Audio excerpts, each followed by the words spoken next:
Good morning, everybody, and welcome to this morning's webinar on remote auditing. It's nice to see that many of us have come on time to be.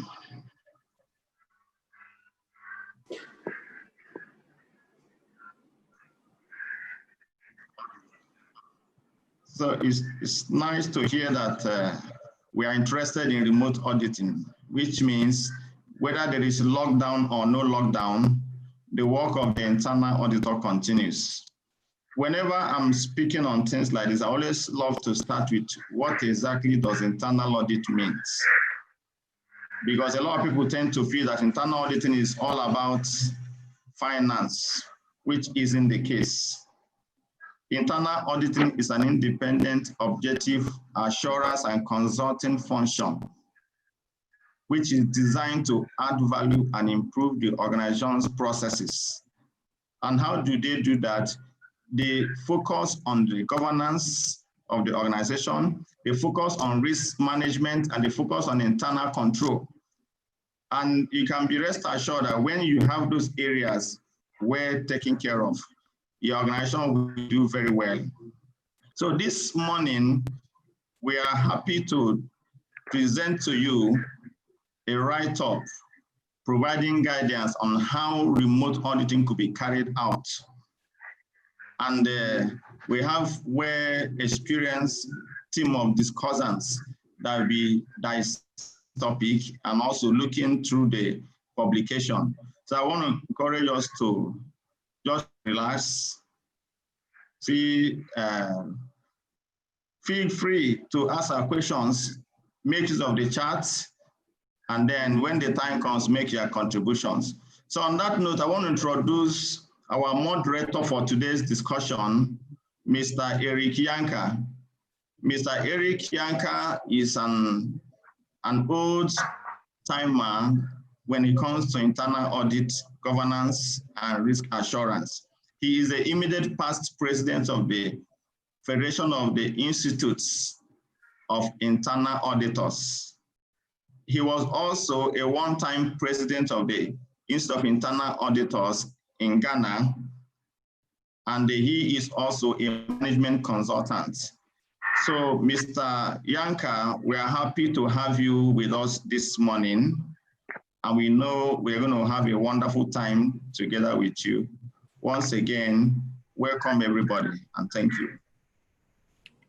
Thank you very much, Humphrey, and greetings to all of you on the webinar.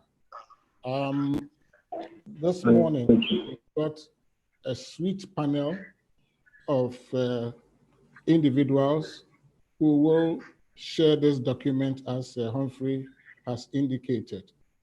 I will attempt to grill them so that through the grilling, we can get into the meat of this guidance document that has been prepared by the Institute. What we see today is a situation where, can you hear me? A situation where we are not in normal times. And because we're not in normal times, we have to have a response to the issue. Humphrey, if you can hear me, give me a wave. Yes, I can hear you. Okay, thank you very much. But before we kickstart, let me invite with pleasure Mrs. Vivian Agu, who is the chair for the IIA Nigerian board and the retired chief internal auditor of the Central Bank of Nigeria. Ma Vivian, I'd like to invite you for a few opening remarks. Yeah, good morning, everyone. Morning, man. I am actually delighted to welcome you all to this webinar.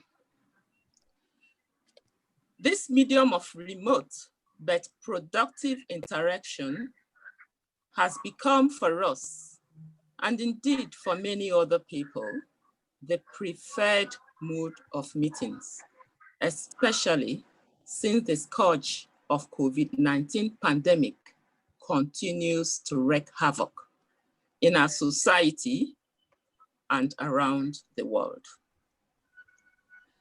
It is therefore very, very apt that we are doing this webinar along with the presentation of remote auditing guidance for internal auditors in Africa during and after COVID-19. Actually, in every age and society, technology drives changes in the means of production. It greatly impacts the organization methods and practices of the workplace. The trend from the conventional office-based work setting to that of remote working is actually gathering momentum. Indeed, the global outbreak of the COVID-19 pandemic has dramatically accelerated the paradigm shift within and between organizations of all sizes. In all likelihood, this could well become the new normal, even beyond COVID-19. Those organizations, professions, and practitioners with significant investment in digital transformation have actually adapted better and faster. But the law of nature, evolve or die, might soon become our individual and collective experience and our professional reality. Consequently, for the internal auditor, remote auditing that once seemed a matter for the future is now at hand. Indeed, a new era has dawned. It comes with some peculiar challenges, but we also see some exciting opportunities.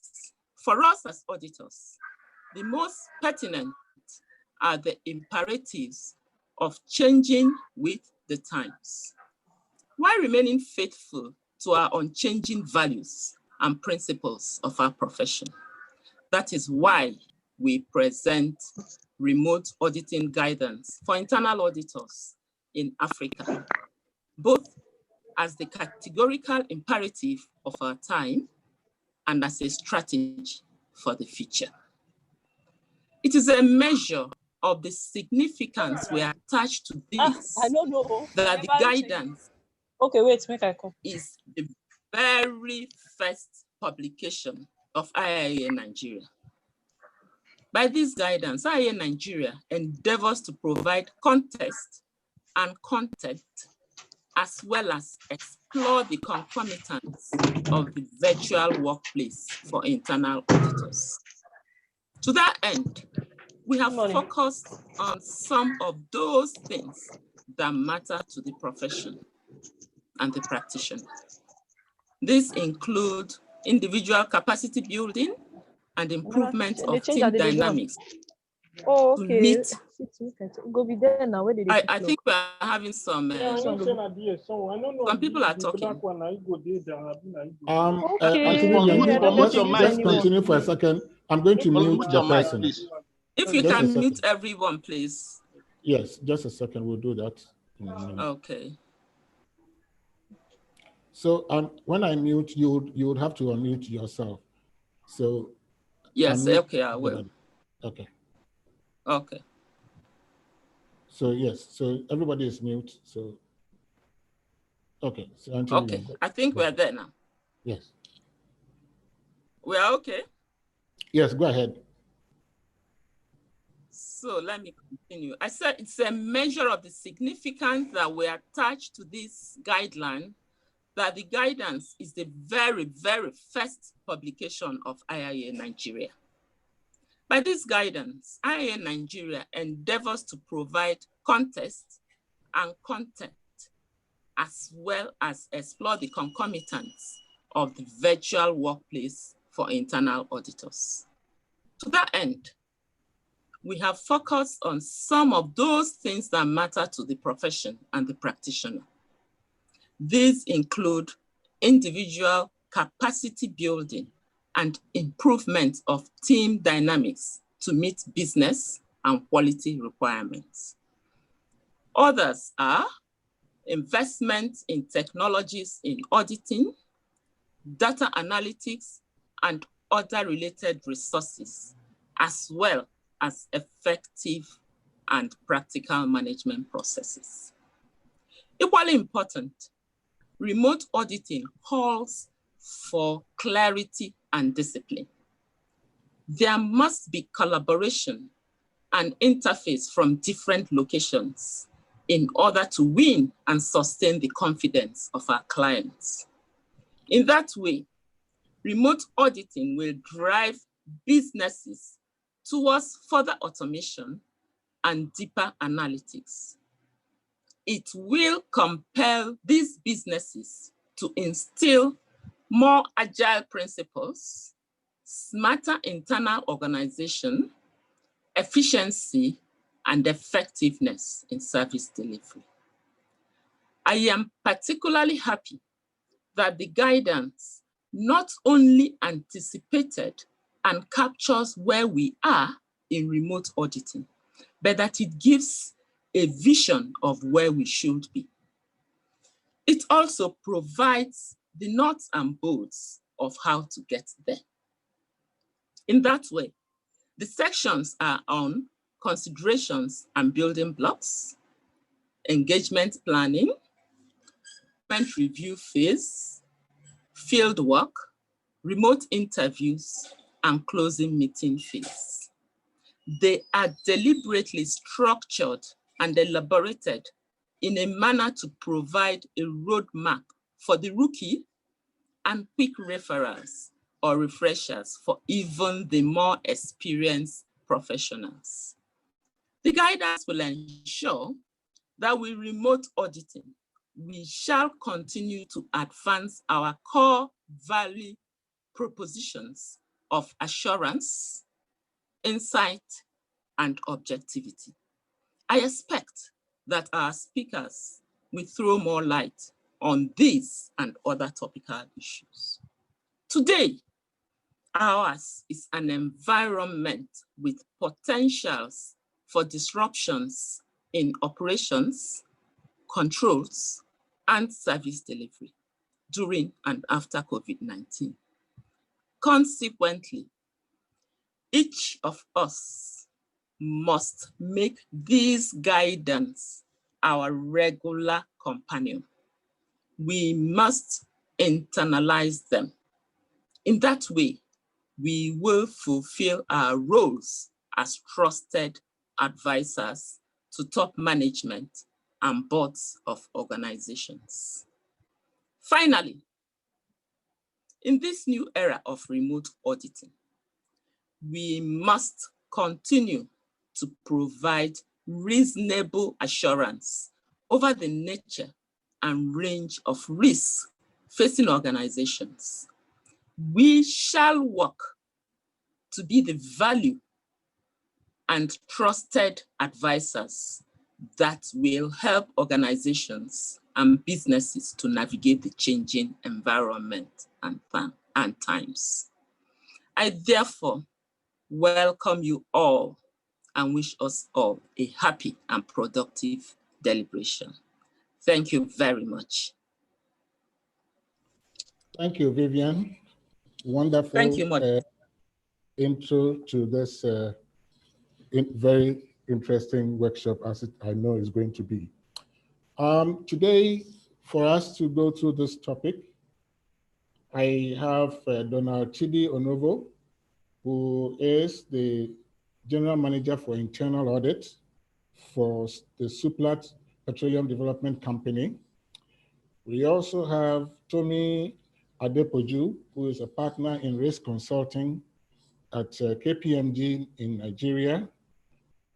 And then the immediate past president of IIA Nigeria, Uduak Udo, who is the Group Chief Internal Auditor for the First Bank of Nigeria, who are going to be your primary speakers. I also have Dr. Romeo Igoni Savage, who is the coordinator for the Editorial Research and Publications Committee, under whose hand this wonderful guidance document has been prepared. And as the morning goes along, we would also open the floor for you all to ask your questions. But I think it will also be more efficient if you can type your questions so that Humphrey and co can type them on a PowerPoint, and at the appropriate time, we can display the questions and have the panelists share the responses. As the chair for IIA Nigeria has said, we are not in normal times. And when you are not in normal times, your responsibilities as internal auditor do not go away. You still have to work. Indeed, it is rather in abnormal times that internal audit even becomes more important, because the tendency is that a lot of shortcuts are likely to find their way into the system to address the emergency conditions. And so I believe this document, which has been nicely prepared, I have a black and white copy, but this is the document that has been prepared, and we are going to go through it. So let me first of all ask Uduak. Uduak, why do we need remote auditing in the first place? Yeah, thank you very much, Eric. It's quite thoughtful for this program to be put together by the current executives of IIA in Nigeria. In actual fact, from my own experience, initially, when we started the remote auditing concept, it wasn't even with the pandemic, but with the pandemic and lockdown situation, it became easier to sell the ideas to my colleagues. Initially, we were looking at it from cost perspective, traveling to our subsidiary locations around West Africa, UK, and Eastern African area. And also, apart from cost perspective, we looked at health, time management, and safety reasons that are associated with traveling here and there. And the fact that you are able to cover more. So with the pandemic and the need to now further entrench the remote auditing approach or ways of doing things, it now showed that we could do more, we could cover more areas, we could easily meet people at their convenient time, because unfortunately, the work hours are no longer 8 to 5. It's more extended. You could have meetings at later hours. It just depends on your auditee convenience and how you get there. Maybe as time goes on, when we keep discussing, we'll look at challenges that we have in between. But why we need remote auditing? It's basically, it brings for more operational efficiency. It brings for more wider scope and the need to use technology, which will make the work more easier. So I think that's just basic, would I say, response to that particular answer with respect to why do we need remote auditing. Well, thank you very much, Uduak. Tommy, many people or many institutions were caught unawares by the pandemic. Clearly, one of the key things that always becomes important to consider is business continuity and disaster preparedness. How do you, particularly in the kind of role that you play, how do you relate this whole concept of business continuity and the issues relating to remote auditing? Thank you very much, Eric, and good morning, everybody. Thank you, IIA, for inviting me. Very apt question. I think prior to now, a lot of organizations have been experimenting with what you call remote audits in one form or the other, while trying to carry on new techniques and optimizing the way they do things. But somehow, we were all relaxed about it, thinking that maybe we have all the time in the world. And then the pandemic came and we were all forced to think through what we were doing. As auditors, it was either we were going to stop our work and not do any audits until people are able to move around and start doing activities again, or we needed to find other ways. And when I look at organizations, before now, even looking at the business continuity plans that they had, most times the business continuity plans were focused solely on IT risk issues that perhaps if as an organization we are not able to come in, would we be able to get our data? Most times within the business continuity plan, it's always about IT. Maybe some other people would have factored in succession planning into it, but it was never really about the whole organization not being able to come to work and what is going to happen to it. So it's something new that has happened to all of us. And I guess that shock has forced every single person to be able to think through what needs to be done. From our own perspectives as internal auditors, clearly the issue of doing remote audits then had to come to the fore. How do we begin to continue to provide assurance to the board as well as to management to ensure that we're able to carry on our work? And of course, that then meant innovation. That meant that a lot of the things we probably did not have, we needed to quickly put them in place. Where we were auditors that all we used to do was to police people before, we had to then realize that we needed to collaborate to even be able to get into the remote audit. And so I would say that because the landscape had been adjusted, the risk in the landscape had increased, business continuity was now a thing that we cannot go to the office because there are HSE issues. The office can't even open as well, but business operations needed to happen. And so as internal auditors, we had to also be at the forefront as advisors to management to be able to craft what way businesses will be able to function. And also for us to also then craft ways that we can provide assurance, even in spite of the current situation. Thank you very much, Tommy. Donald, you are working in the petroleum industry. The petroleum industry, like the energy sector, the banking sector, and so on, tend to have a lot of dispersed operations, such as Uduak mentioned in his opening remarks. What do you consider to be some of the major constraints that are facing organizations?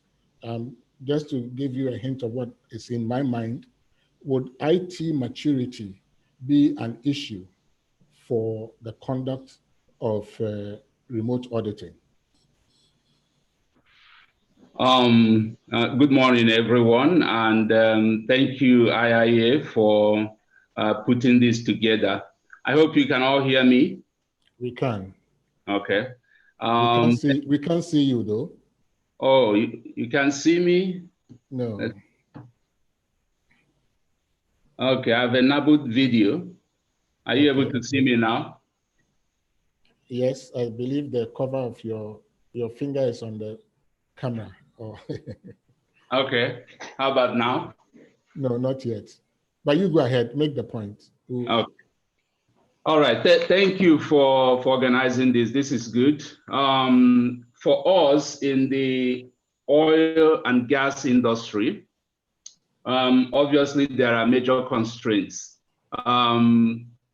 IT being one of them, like you pointed out, Yanka. But if we step back a bit and we say, what is actually our role as internal auditors? That will tell you how we ought to approach this subject, because remote auditing is not far removed from remote work. So when this disruption hit and people were wondering what to do, internal audit as a function ought to step forward and lead and be there for the management in order to craft response strategy on how the business should continue, even though we have this type of major disruption. And that is where we played a very key role as internal auditors. We were upfront, we were helping to shape up how the response should be. A lot of changes had to happen in the IT space. Simple things like laptops, organizations that don't used to place emphasis on laptops, that are more on the desktop area. This disruption definitely exposed how simple things like that can become a problem. So staying in the forefront of how do we even as an organization be able to work remotely, then enables even remote audit in itself. Because to be able to effectively conduct remote audits, the organization as a whole has to already have in place platforms, IT infrastructure, IT support that enables remote work in the first place. So that's pretty much my response to the question. Major constraints, IT being one of them. We have, as internal auditor, we were thinking upfront. We were looking ahead of the issue, and we were helping organization shape up how that response should be enterprise-wide. Then coming home to our function, remote auditing can then sit perfectly in the scenario. Well, thank you very much. Summing up what the three of you have said, what I'm hearing from you, or distilling from what I'm hearing, you're saying that, look, the work of internal audit hasn't changed. The mission hasn't changed. The circumstances require a different way of approaching the problems. And for that, we will need, if you will, a new type of thinking, a new type of methodology, and probably an enhancement to the use of some of the tools that we were previously using, and perhaps addition of new items, or for that matter, new areas of work. So let me quickly go to Romeo.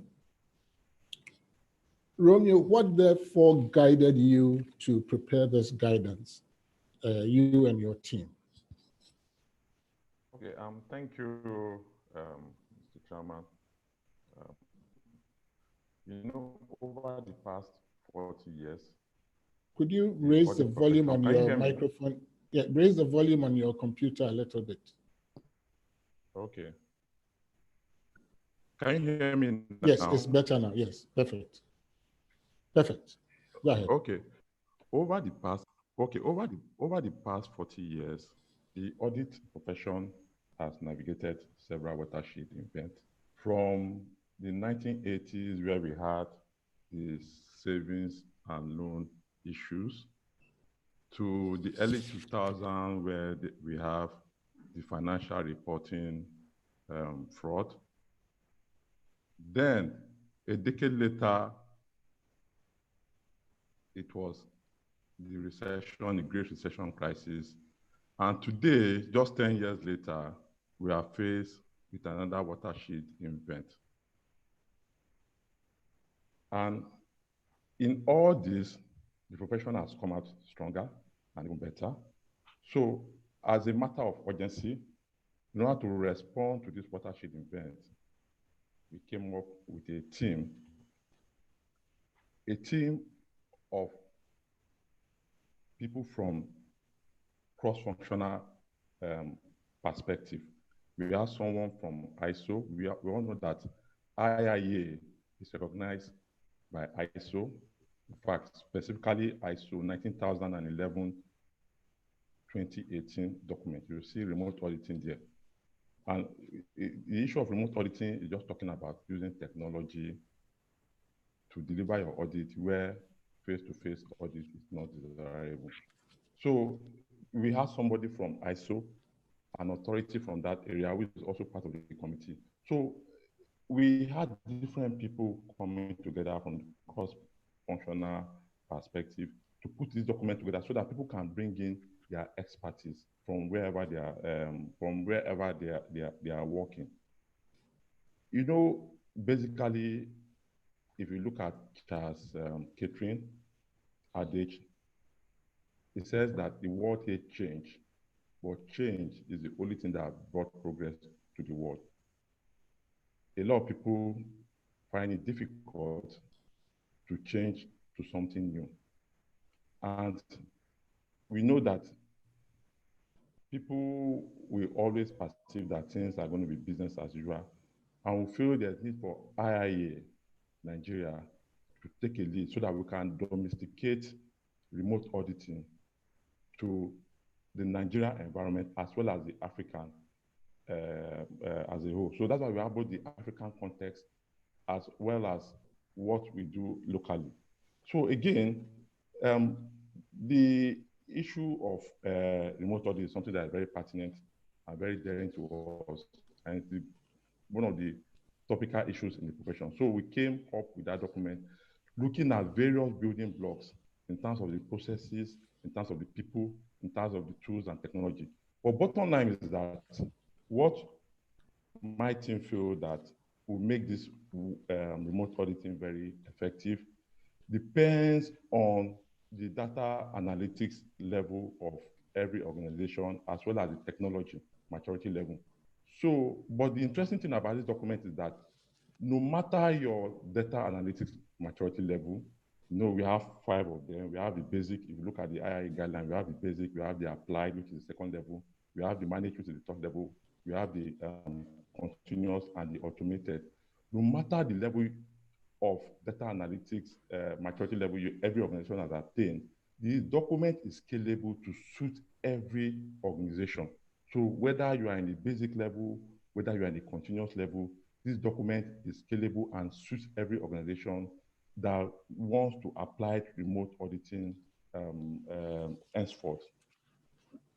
A lot of organizations were not prepared. In January, nobody knew we were going to be doing remote auditing. So it came as a shock. So a lot of people did not really build the structures. And if you look at that document, we have different program elements that can make remote auditing be effective. We have defined roles and responsibilities. There are going to be defined roles and responsibilities now. We're also going to have issue of adequate resources. And when we are talking of adequate resources, we're not saying go and hire more staff. We're looking at digitally savvy audit unit. In Nigeria, the digital population is about 140 million. That's 70% of the population. So what this means is that all auditors need to be digitally fit for them to be seen to be relevant in this modern age.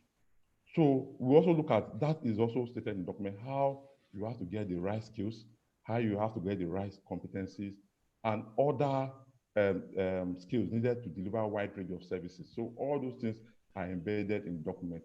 They also look at technology. Technology is one of the biggest enablers of remote auditing. So your technology advancement in your organization also matters. And as I said, the interesting thing about that document is that it's scalable, it can meet every organization needs. So we have babysitting steps that you can adopt to ensure that you carry out those audits effectively. So by and large, we wanted to respond to the time, which is very pertinent for us as auditors. And going through that document, there's a lot of coverage, both from the engagement experts, because if you don't engage adequately, there's going to be an issue. And again, the summary is that this document has also bring into question the need for agility approach to auditing, because we need to be agile to be able to deliver wide range of services to our organization. So agility is very, very important in terms of people-driven insight, in terms of client collaboration, in terms of flexibility, and also how we respond to change. And finally, remote auditing is not, it doesn't mean you should go and do something different. If you find out that your audit is different from what you were doing before, then there's a problem. The emphasis here is on the quality of audit. The emphasis here is doing the same thing differently. So it's not doing something different, it is doing the same thing differently. Thank you. Thank you very much. As a gray-haired man, when I hear you say digitally savvy audit staff, then I know that you are threatening my job as a born before computer internal auditor. And I'd like to ask Uduak this question. How do you provide assurance, having heard from Romeo that the key building blocks are centered around three pillars: the processes, the people, and the technology? How do you provide assurance to your in situ internal auditors that this is not going to be like the Y2K issue, where there was so much apprehension about people losing their jobs? Would this thing that is being introduced by IIA Nigeria encourage management of organizations to begin throwing away their older folks who like manual auditing? Quite an interesting aspect when you talk about transiting from a former idea, being manually driven, not being digitally savvy. I would say the unfortunate thing is that being digitally savvy, even if you are not technology native, you just must start imbibing the idea and start using it. You don't necessarily need to be a computer expert, to be a programmer or a detailed person, because the IT staff are there to help you out, at least to the user level. So to a large extent, from the people perspective, most people, internal auditors, have to, when you say unlearn and relearn, they need to shed off certain old ideas and become digitally interested. Let me use that word. Because you find out that just like in your house, when you use black and white TV, manual TV, you start having the digital smart TVs. When you're younger, your child is not at home to come and help you turn on the TV. Then you won't watch TV. You wait for him to come back from school. So you just have to, be that savvy. So from the people perspective, most organizations, it's not a question of downsizing staff, because most people really want to keep their jobs. Most people want to learn new ways of doing things. And most especially, there's that operational efficiency that comes in. When Dr. Romeo was talking about that, you don't have to do something different. It's still the same thing you're doing. Yeah, to a large extent, he's correct. But in addition to that, you find out that when you now use technology, your audit sample and your size becomes far more wider. And to some extent, you're not looking at a fewer sample, but you're looking at a wide range of sample, and you might start seeing more other things that you have not seen before or you didn't know existed. And so it might create more jobs for you, newer things to do. So people side, you just have to be very, very much on ground. The process too would have to change, because certain things you don't do manually, you are now using digital stuff to do. It's not the, I wouldn't say the risk objective and other things pertaining to some key elements that you're looking at that will change, no. But the ways of you're trying to do that thing will change. So people need to go back to look at their SOP, their standard operating procedures or manual, to try and make some corrections to it, to bring in the new way of carrying that particular activity so that any person holding that document can walk back and see how that particular aspect was done. Then with respect to technology, yes, you just have to use new things. There are various aspects that comes in when you are doing work remotely. There you feel that you have to have access to certain documents. The sad part in remote auditing is that you don't have access to non-digital documents. It's either those things are scanned to you via emails and sent to you, your box for review, and hindrance will now come in when you're looking at things like board papers, all those sensitive documents, which ordinarily you shouldn't have access to. So you now look at a scenario whereby if you have like a board effect where all those kind of sensitive documents have been digitized, you now be asking for remote access into it. And then your organization must have a VPN access, something that will secure that web connection to the server. Because ordinarily, if you are within the local intranet, I mean, there's those firewalls that are there. So, but when you are now connecting from a remote location, the fast guys are there to hack in very seamlessly. You have scenarios where they are talking to your juniors in the organization to just, please give me just this web address, leave the rest to me, sign me on here, leave your sign on, and just let me view what you're doing. Let me remotely control your computer and I'll take over from there. That's fraudsters talking to your subordinates, and you don't know that you are being hacked. So the organization definitely have to have secure technology process that will enable you linking. And when you link in, you will now have from those kind of scenarios, when you talk about those sensitive documents, that you are not able to forward, you are not able to reprint, but at least you can view and read, and just as if you are in the office, use that document and leave that particular site that you've been allowed access to. We know some people take snapshots of their screen and now try to, forward the document and all that. There are some technology too that can capture activities that you've done. And once that is done, I mean, the next day you now have an information security procedure that's coming back at you that you did something unauthorized. And quick action is taken against that person to know what's the intent when you are not supposed to have forwarded those documents.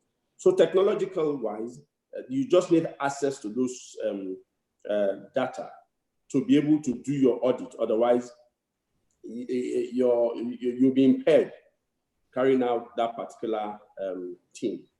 So, so that's just the brief on the people, process, and technology angle. Thank you. Thank you very much. Tommy, I'm now beginning to see that it's very important for there to be very close collaboration between the institution, by which I mean management and the board, to be closely involved in making sure that remote auditing itself will be successful. Because for you to be able to do the remote auditing, you need to have the institution in a mood to be remotely audited. What recommendations would you give to organizations, broad recommendations would you give to institutions or management of institutions? To aid collaboration? Yes. Okay. All right. Yeah. Thank you very much. I think for me, one of the important things to have in place to ensure remote auditing works very well is the issue of collaboration and communication, effective communication. One, there's no way, if you've never done remote auditing within the organization, we can't even start if the organization is not aware or doesn't even know what remote auditing is all about. And so in terms of recommendation, I would say the starting point is to actually educate the board audit committee members to let them understand what is going to change going forward in terms of the audit approach. You will recall prior to starting remote audit or even the pandemic, you probably had an audit plan that was based on going to do physical audits. Now the pandemic has happened, some of the risks have changed. The way to do the audit has also changed. So there's need to first of all sit back with the board audit committee to carry them through on the plans that we intend to take. Once we get their buy-in on what we need to do and the audits we need to carry out and how we will carry out the audits, the next thing is to also have a communication session with management, because management also needs to be educated for them to be aware of what remote auditing is all about, how is it normally carried out, what are the kind of challenges do we foresee, what are the critical success factors that would make it work from management perspective as well as from the auditor's perspective. How do we make them feel comfortable so they don't feel that somebody is snooping on them, somebody is trying to investigate them, and we're just letting them know that it's the same normal audits we are doing, it's just that we are doing it from a remote location. All of that communication needs to happen also with management as well as with the auditees themselves before we then start the audit. Now, in the process of starting the audit, it should be clear as we start the audit and looking at how viable even the remote audit is in terms of the plans we want to carry out. There are some aspects of the plans that we would see that we can do a remote audit on our own or by ourselves once we get the data done. There are some other aspects that we probably would not be able to do everything. It probably may be a partial kind of remote audit we would have to carry out, because we may need some of the auditees to provide documents or data to us that we don't have access to. Sometimes it may be that you need another independent party to help you do something. For example, if you are going to be doing cash counts, or you are going to be, you are going to do an audit of a branch and you have the vault, how are you going to ensure or provide assurance on what is actually in the vault or what is in the ATM machine and be able to write your reports on that? You can't do that on your own because you are at home, you are doing the audit, but the audit still has to be done. So in looking at the viability of the remote audits and determining who are the parties that would really help us, communication is extremely key, making them to understand that we are business partners and we are working together to achieve the overall objective of the organization would also be very key. In terms of collaboration, it would be to say, look, this is what we need from you. This is how we will do it. We would also try and manage our time to ensure that we are not eating into your own work, because everybody has their day work cut out for them. And so even as I'm doing the audits and I'm seeing issues coming out, I can't be calling you every second or sending you emails every second and expecting you to answer me. I would probably be better organized if I collate all my issues and perhaps have a communication plan that I've agreed with the auditees at the beginning of the audit, that perhaps at the end of every day or every 2 days, we would come back to you on preliminary issues that we are seeing, that you can then provide us further information or further data that you will have to enable us conclude on the audit. That way, I am managing my own time. I'm also managing the time of the auditee, and they can see that we are working hand in hand. I believe as we do a number of these things, also the IT, we definitely need the IT team to be able to carry out effective remote audits. There's a need to actually sit down with them and get them to understand where we are coming from, what kind of access rights we would require, where we need them to, where we don't have access rights or we need data dump, can they provide for us a secured server, a secured space within the server where the data can be dumped and we can then have access to it? All of these things are things that would need to be focused on and looked at in terms of collaborating and communicating effectively to make remote audit work. Thank you, Tommy. Thank you very, very much.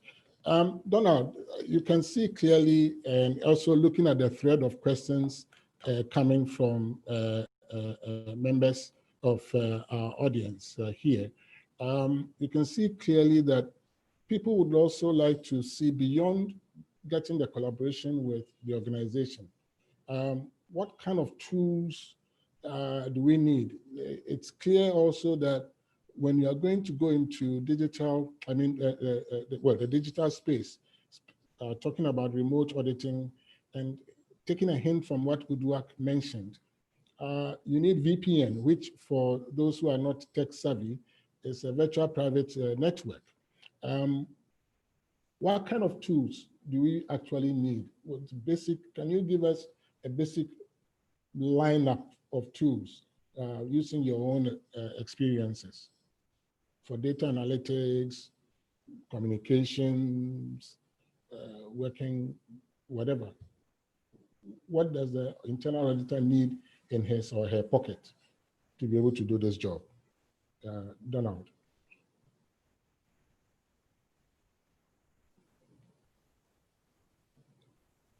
Am I missing Donald? Let me check and see.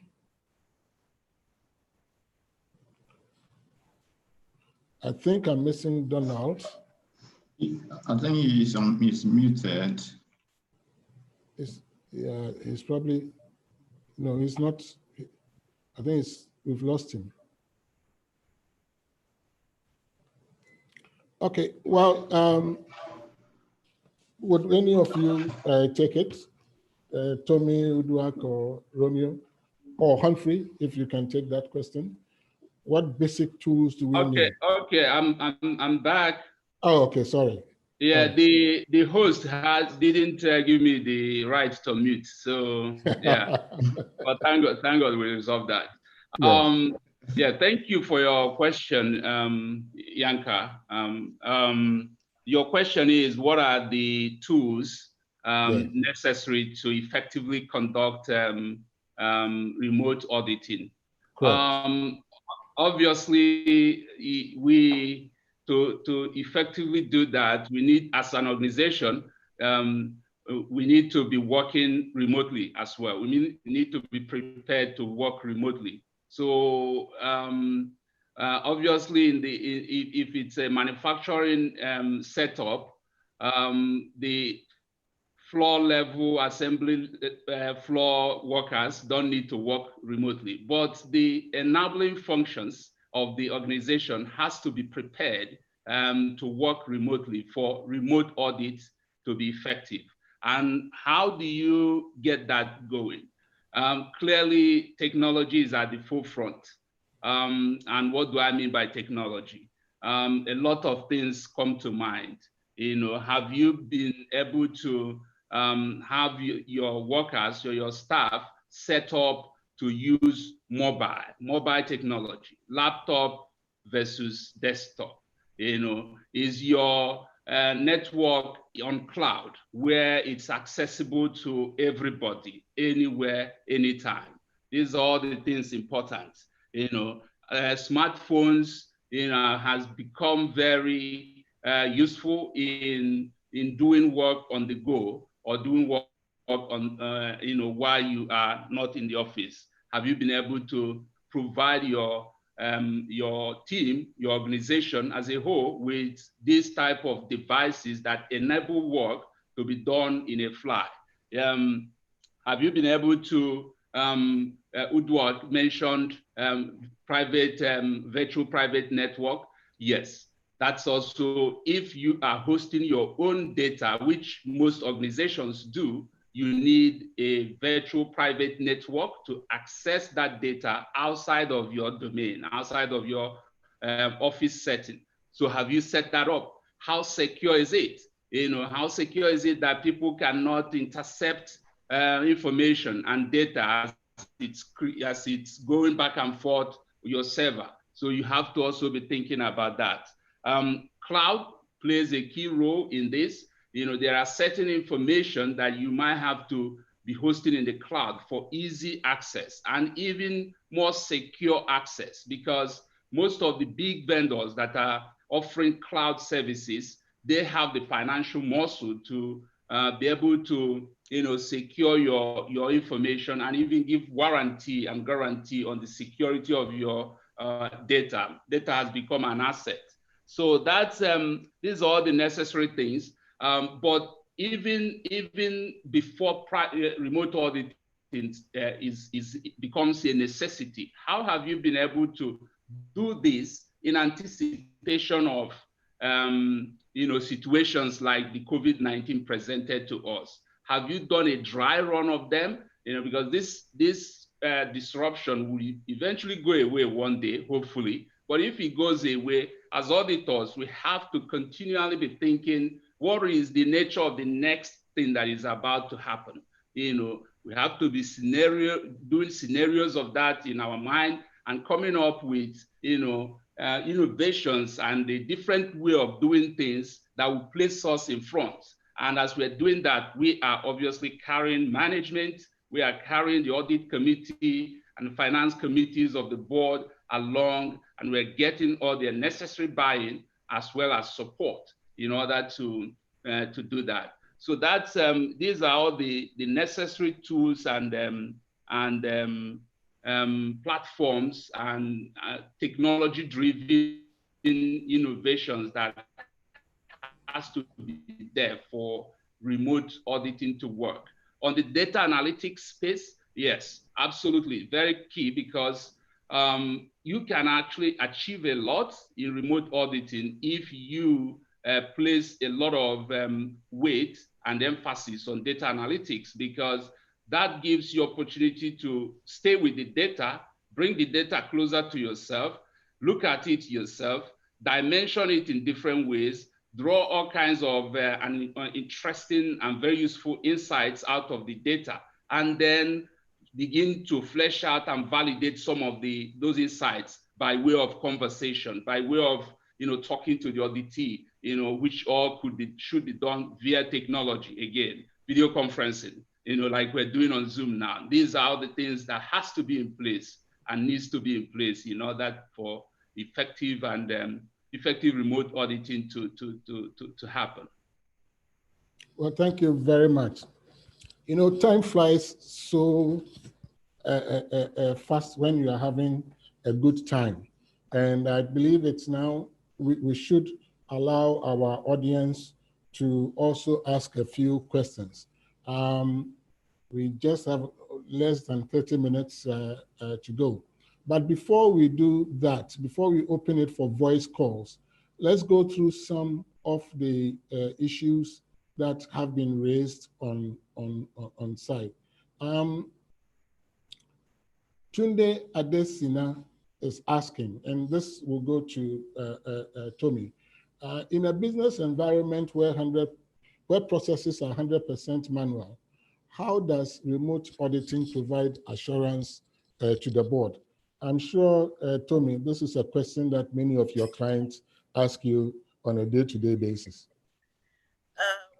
Well, I mean, that's clearly going to be a challenge.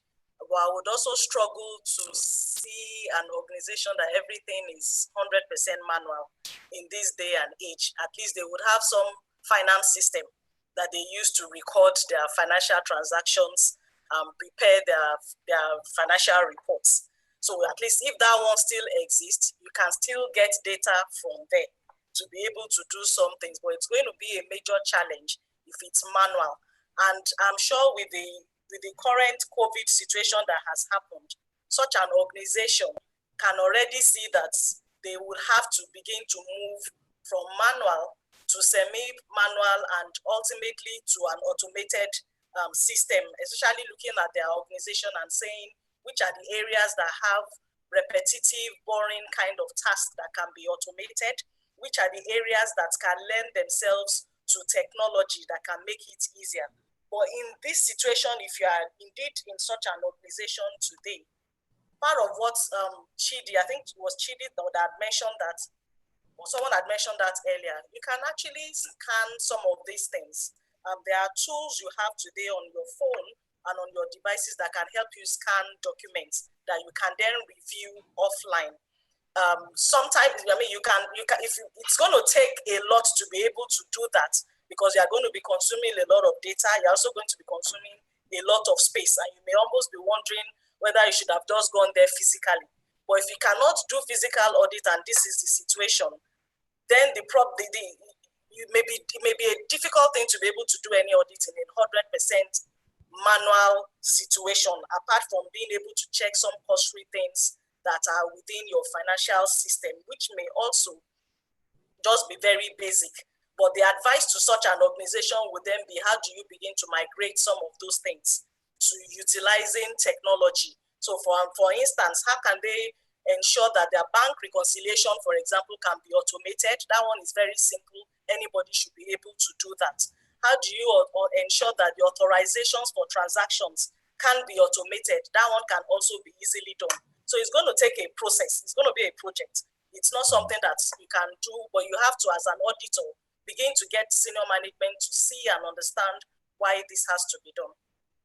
Thank you very much. Let me also just add that when you have an organization that designs an IT system to support, say, finance or any of the operational areas, you must insist that as part of the system design, read access is provided for the internal audit for audit trail purposes. And please let me insist, I'm talking about read access, and which in the IT world means you can see what is there, but you cannot amend what is there. It's very, very important that right access is provided only to those who work directly on the information. So to Uduak, the same Tunde Adesina is asking, where documents need to be scanned by an audit client to the auditor, will the internal auditor be immune if the documents turn out to have been falsified by the audit client before scanning? That's a quite interesting question. The auditing scenario, you work with trust with the stakeholders. The internal auditor definitely will be immune if, to a large extent, on the face of it is very clear that the document was falsified.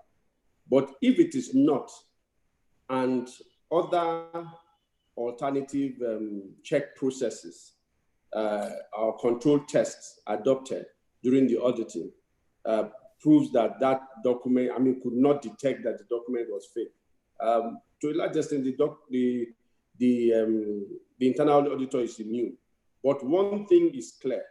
If the internal auditor is asking for a document from a very junior staff, which he should have corroborated from a team lead or from the appropriate quarters, but the internal auditor stooped low to ask something from somebody who ordinarily should not have been the person to have provided that document to the internal auditor, then the internal auditor is not immune. Because it's just like saying, how could you have asked this thing from this person? Because apart from the document being unintentionally falsified, or would I say intentionally falsified, you could also have where a document could be negligently given, where there's no intention to commit fraud or to falsify a document, but a mistake can be done. So you have to get certain things from the appropriate quarters so that you are sure of what you are getting. And if you get that and the appropriate quarters falsified it, there's nothing you can do at that stage. When the chicken comes to roast, you provide evidence of how you get it and who you got it from, and that will shift the blame to the other party who committed the fraud. Thank you very much, Uduak. Donald, I have a question from Alphonsus Eze. He's asking, or he started with a statement, remote auditing of endpoints over the VPN in a disruptive era. So how do you manage inability to secure visibility over all your endpoints at the same time frame, period, as well as over the VPN's capacity limitations, assuming and as all employees resort to work from home. Okay. Yanka, I think I will need you to take the question. I have to find you a bottle of Nigerian Eba, because the Yanka is my surname. Eric is fine. Oh, I see. Okay, Eric. I blame Humphrey. I see. Please, can you take the question one more time? Okay. He's talking about the remote auditing of endpoints over VPN in a disruptive era. And yeah. And he's asking, how do you manage inability to secure visibility?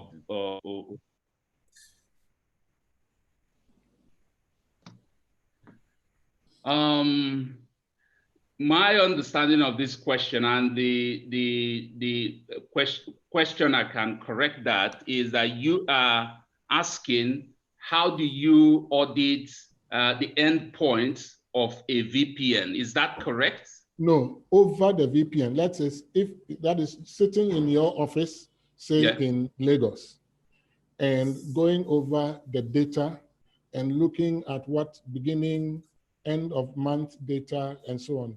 That's what endpoints. Okay, over VPN. Okay, endpoint audit over a VPN. How do you secure the visibility of that? Okay, excellent. Okay, that's what I talked about earlier about the security of VPN itself. And it shouldn't really be about securing that particular audit engagement and the information that you are looking at that engagement. It's actually broader than that. It should be about how is my data, whether they are in traffic, whether they are sitting in the server, or whether they come to me in my workstation at home, whether they are secure. How secure are they? So it should be broader than that.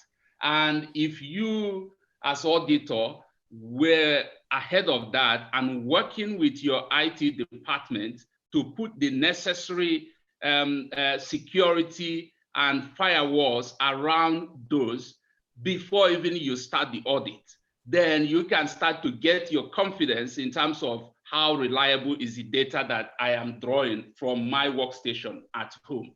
Now, obviously, as auditor, we have different techniques to make sure that data transmitted from the source is the data that got to us that we're looking at. So, which means you have to take a snapshot of the data before while you're sitting at the source, before you transmit.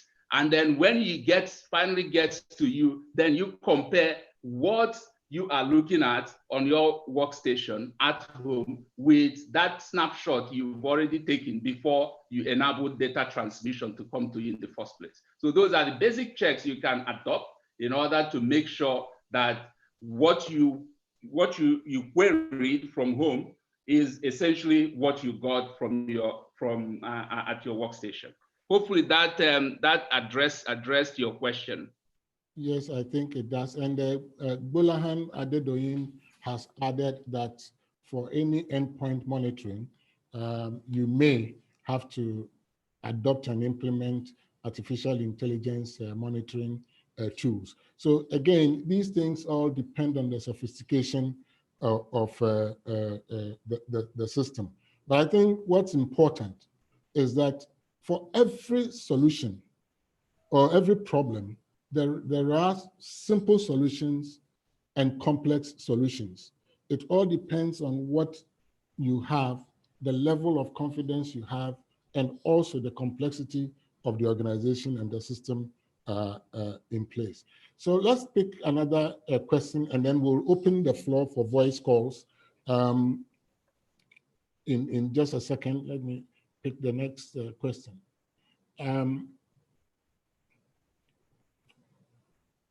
Where's the next question? How impactful will remote auditing be where this has not been done before in the organization? I would let Romeo, because Romeo basically touched on the purpose of this whole guidance. So Romeo, can you pick on that? Okay. Thank you, Eric. If you look at the program or the document element, we have different steps. We have the issue of define roles and responsibility. So you start from what role is the auditor going to play, what role are other assurance providers going to play. So there's you're going to be documented roles and responsibility that we put in place. You also have to have what they call an articulated business case. Romeo, can you just hold on a second? Romeo, can you just hold on a second? Okay. I'd like to make an announcement. Please, if you want to speak by voice, I will be opening the floor just after Romeo finishes. Can you please use the tool in front of you, the chat tool, and raise your hand? Use the raise your hand on the chat tool so that we'll see it physically and your name will pop up at the top of the queue on our screen here, on the administrator screen. Thank you very much. I see Emmanuel Chimezi and Akani Kasali. Romeo, please continue. Okay, thank you, Eric. So I say you start with a defined roles and responsibilities, very important. Everyone in the organization must have their defined roles. What part are they going to play in the process of the remote auditing? That's in case you've not done it before. So there's going to be adequate engagement in terms of client collaboration, very important. Then the next one is you have to have an articulated business case. What role is remote auditing going to play in the organization strategy? If your organization is not the one that are digitized, then it's going to be a problem. But I don't see any organization that are not digitized or is not in the process of digitizing because of the new era that we are today. So a business case, articulated business case is also important for the attention of management and key stakeholders. Another issue is also adequate resources, which I mentioned in the past. You need to have the right skills to drive that remote audit process. The auditors must be digitally fit. If they're not digitally fit, I'm sorry that they cannot be able to drive that process effectively. Then another issue is also tools and technology. As an organization, for remote audit to be effective, you need to be wired into the technical environment. In terms of you need to have the adequate tools and technology in place. You're going to have an audit tool. Most of the tools today, they come with this GRC application. But the important area is the compliance tool that is very, very important. And again, all the applications that the clients are using, you also need to be trained on how to use those applications, because you're not going to depend on scan document from a scan document. You should be able to go in, because we're talking about transactional integrity. And transactional integrity has to do with going to the source of that transaction and picking it from the source in terms of having just read only access and reviewing that document. So that is also very important. Then finally, you also are going to have what they call a performance metrics. You need to be able to articulate to management what you are doing pre-remote and what you are doing after remote, so that you have first and foremost, you have a parallel run and come up with the value that the remote audit is going to bring in terms of the other reduction of audit cycle, in terms of having a whole population testing, in terms of how effective the audit will be, in terms of delivering value, in terms of the quality, overall quality of the audit.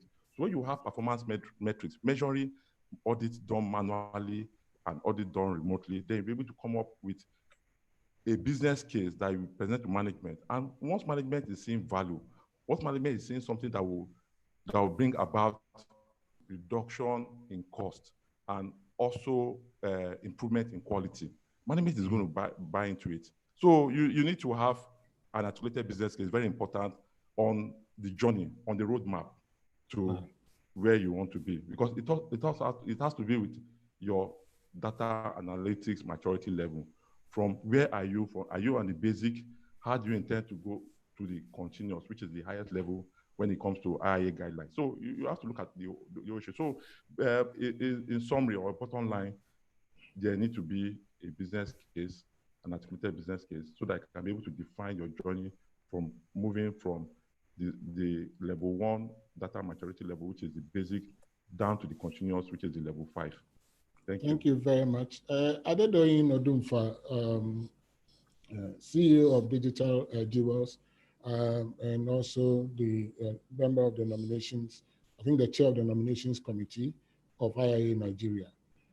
You are teaching a lot of people across the sub-region. What sort of advice would you give the internal auditor in terms of preparing to be an internal auditor adept in remote auditing?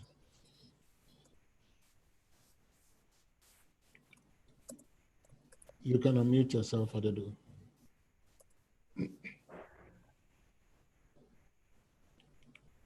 Adedoyin?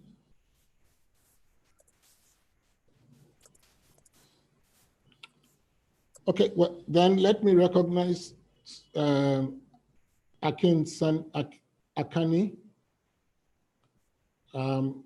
Akani, you are unmuted now.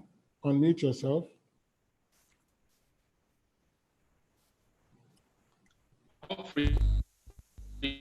You might need to release I've released ability everybody. for Yes, participants I've to done unmute themselves. Yes, I've done that. Hello, So, I can hear you now. Akani? Yes, I can hear you, Eric. Yes, go ahead, raise your question. Good morning, everybody. Eric, thank you so much for this opportunity. Mr. Humphrey, good afternoon, good morning.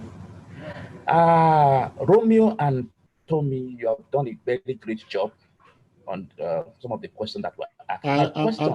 I'm sorry, Akani, and for everybody, because of limited time, post your questions straight away.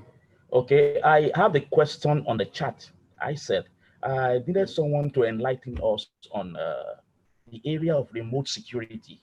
Many of them have been saying a lot of things, but I'm expecting someone to talk about remote auditing security.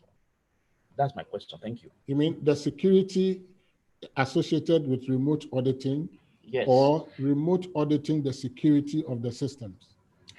Remote auditing security, the security of what you are auditing online, because all these things we are talking about is online. Okay, I believe Uduak discussed that, but Uduak, if you can repeat the points relating to security very briefly. Yeah, okay. Yeah, I'm sure what he's trying to look at is how secure your working remotely is.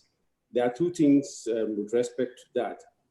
The one that an individual talked about, fraudulent document, I mean, a question that you posed earlier on, a document that was, would I say, forged or superimposed to present a wrong picture. That's one. And then the other one maybe he's looking at would be incursion, unauthorized intrusion into that remote access that you're doing, which we talked about, a virtual private network that the organization really needs to make sure that that is done. And periodic review of those who have that access network, and as well as frequent, would I say, awareness on how staff should behave while working remotely, not being in public places, even family members. You won't say they are family members, so you are discussing official matters or doing official things. You are in the parlor, or you are visiting with friends and you are seated there doing work, interacting official matters. You don't know who is who. So the organization should periodically send that awareness on how you can, or the do's and don'ts of working remotely. But the most important aspect is the VPN network, and you must have the latest version of it, because there are older versions of the VPN, that is around. So you must make sure your organization have the latest version that has up-to-date security features around that. So I think that's the little I have to say on that. Maybe some other, I wish Doyin was around. We would have also expanded more on that as well. Unfortunately, we will not have much time, so let me just give a broad statement. All the questions that have been raised will be taken care of, and the panelists will address them and the IIA Nigeria will issue a document of responses to all the questions, several questions that have been raised in the chat area. At this time, I have Ayinla Matthew. You may ask your question. Yes, good morning, this afternoon, everybody. Yes, my question is still, I hope the audio is clear. Yes, we can hear you, but very faintly. Move closer to your microphone. My question is still the fact that we cannot rule out physical verification of items. Yeah, Hello, I believe I'm clear. Yeah, I believe this question is a question you typed a little earlier. That how No, do you? I didn't type it. Okay, somebody did type that question. Somebody did type it. Yeah, So somebody typed that question. I would like the facilitators to shed more light, because no matter how much we do this remote exercise, remote audit, yes, it's very good, but it's a function of the integrity of the auditees. That tells more on the integrity of the auditees as to the document which they are forwarding, they are scanning across. Then, to establish and to ascertain that the document being sent, they are genuine enough, it becomes necessary that you, at one point or the other, inspect this. If you talk about cash, somebody is telling you, I have as much as this. Then, have you seen it? Have you confirmed that this is what it is physically? Talk about assets or some other things. Thank you. Right. I think the question is made. Your voice is not very good, but the question is very clear. So let me ask Donald your question. The question from Ayinla Matthew is that how do you provide assurance that the document you are auditing remotely is the document which physically exists on the ground? And how do you provide assurance that you are not being swindled by your audit client? That's the simplified version of the question. Okay. Yeah, that's an interesting question. Very good one too. But it doesn't go away from the same healthy dose of skepticism that we should all bring to our work as auditors. So which means, yes, we continually have to be interrogating any evidence we are collecting that they are in fact genuine. Now, at the heat of this, when nobody can physically go to the office, if it's absolutely necessary that you have to cite the original of what you're looking at electronically or the hard copy of what you're looking at, if it becomes absolutely necessary, then you may have to make arrangements with your HSC department on the necessary preparation you need to make in order to visit the office with the auditee, who would then direct and show you the originals of what you're looking at.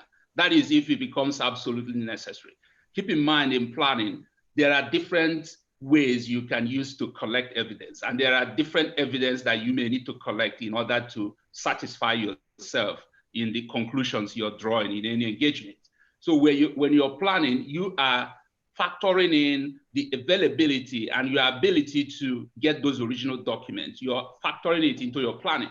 And you are also going to be placing emphasis on alternative ways of evidence, or even collaborative ways of evidence, which means you can get the soft copy, but you can then independently find another way of getting the same version, maybe from a different source, to be able to then match it with what you're looking at and see if it triggers any additional review as with respect to that evidence. So it's not going to be a very straightforward, you do this. It's going to be when you see the situation on hand, then you devise a different way of finding an alternative or collaborative evidence to support the soft copy. But if everything fails, absolutely you can work with your HSC department to do a site visit, to do inspection. Another thing you can also consider is a department that is already on the ground, that is independent of the auditee, asking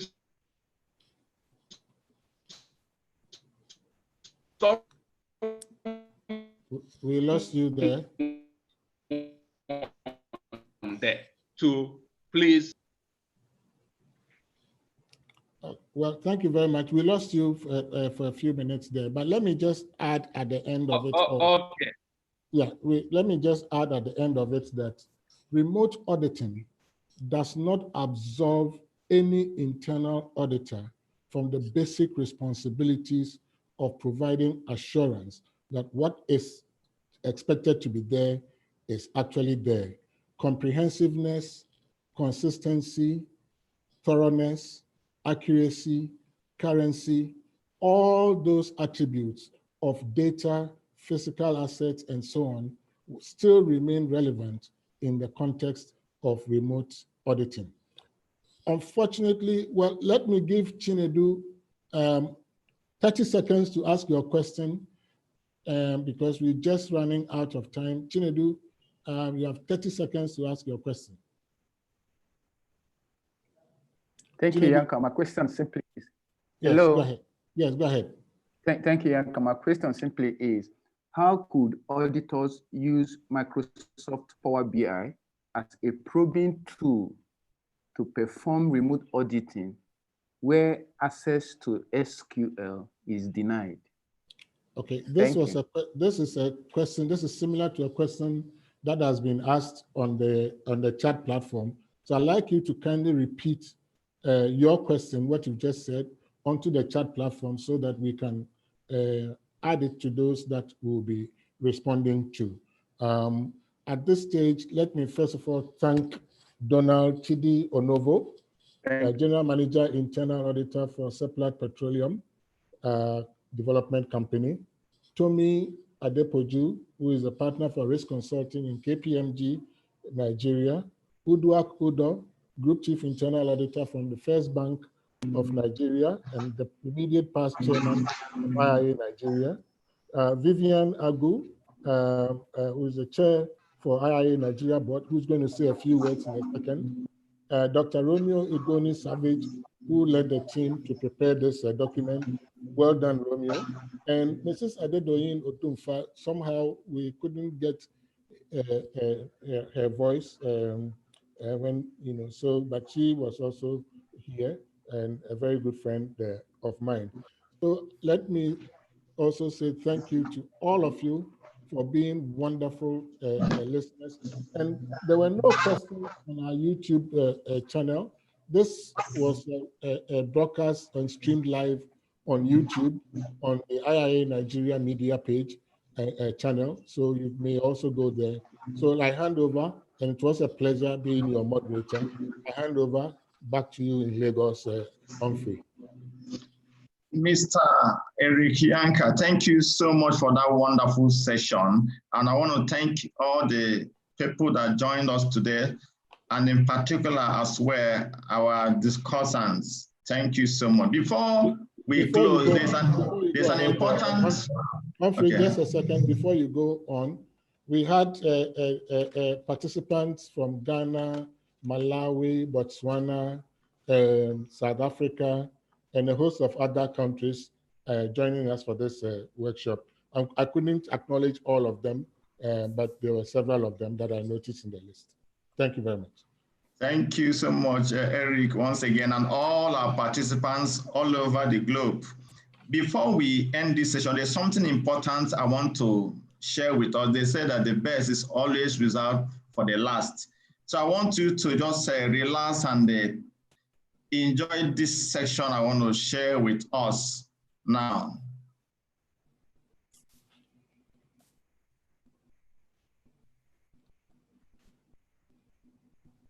The 6th National Conference of the Institute of Internal Auditors, IIA Nigeria, with the theme Agility and Resilience, will be taking place from the 24th to the 25th of September 2020. Time 9 a.m. to 2:30 p.m. daily. In recognition of the effects of COVID-19 and the new realities, this conference shall be taking place virtually and will prepare participants across internal audit, internal controls, risk management, revenue and governance assurance, as well as other business professionals to learn how to leverage new technologies, implement new tools and procedures to effectively and timelessly respond to the ever-changing business and risk situations confronting organizations and individuals. Speakers include key stakeholders in the business and internal auditing community, locally and internationally. Richard Chambers, the President and CEO of IIA Global; Janitha John, the Global Chairman of IIA Global; Emmanuel Johans, Chairman, African Federation of the Institutes of Internal Auditing, AFIIA; Inuaka Shifu Abdullahi,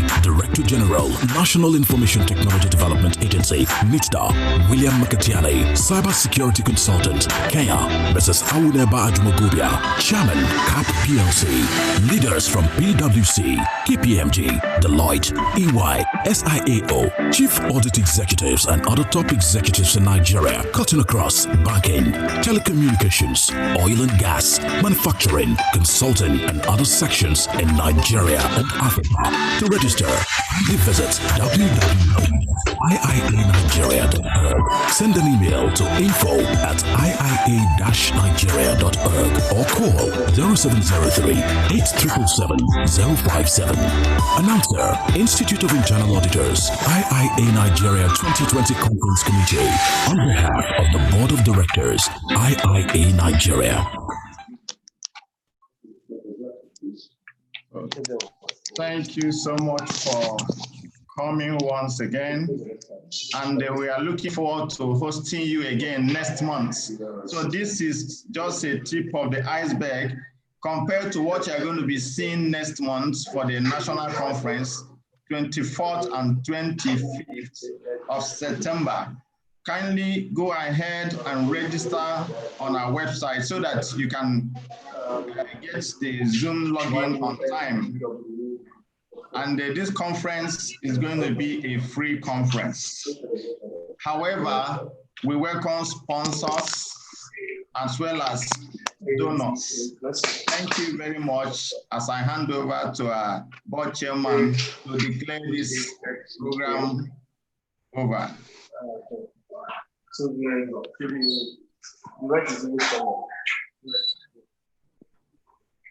Thank you very much, everyone, for attending this webinar. I believe you will agree with me that is very insightful, inspiring, and there is a whole lot of takeaways. For organizations that are fully manual or substantially manual, they can still start with some baby steps. But what I can assure you guys, everyone here, all the participants, is that even beyond COVID-19 pandemic, remote auditing and working remotely is something that have come to stay. So the sooner we try to put measures in place in our organizations to embark on it, the better for us. I believe that this guidance will equally be very, very helpful for us. I equally want to join the CEO, Mr. Humphrey, to invite you all and welcome you to the conference, IIA Nigeria conference, coming up 24th and 25th September. It is going to be free. Registration will be free. So you should all come and attend. A whole lot of important things will be discussed. Thank you very much. Let me seize this opportunity to thank our moderator, Eric, all the way from Ghana. The world is a global space. You participate from everywhere. We thank you for a very wonderful moderation.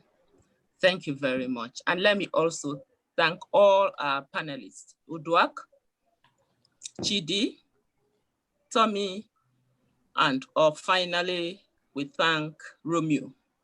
that was the chair of the committee that did the guidelines. Thank you once again for our wonderful participants and audience. Without you, there wouldn't have been this webinar.